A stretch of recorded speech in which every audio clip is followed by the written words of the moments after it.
Hey everybody, what's up? It's Joel, aka The Daily Guru, and it's time for another edition of Something Old, Something New.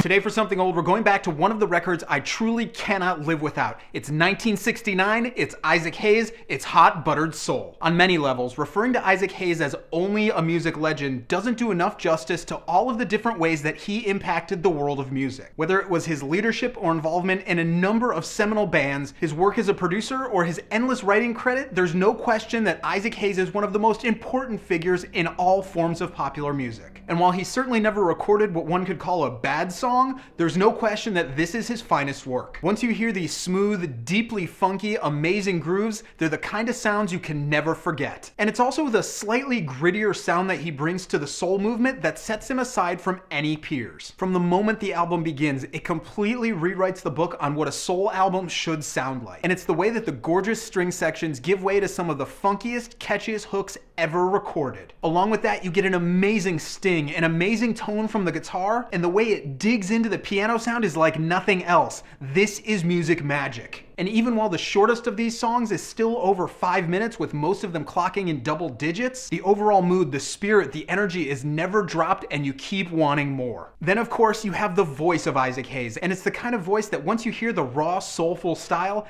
every other singer is put quickly into perspective. The fact of the matter is this: even after more than 4 decades, Hot Buttered Soul stands as one of the most extraordinary musical achievements ever. So if somehow you don't already own this record, go fix that right now. Trust me, your ears and soul will thank you later.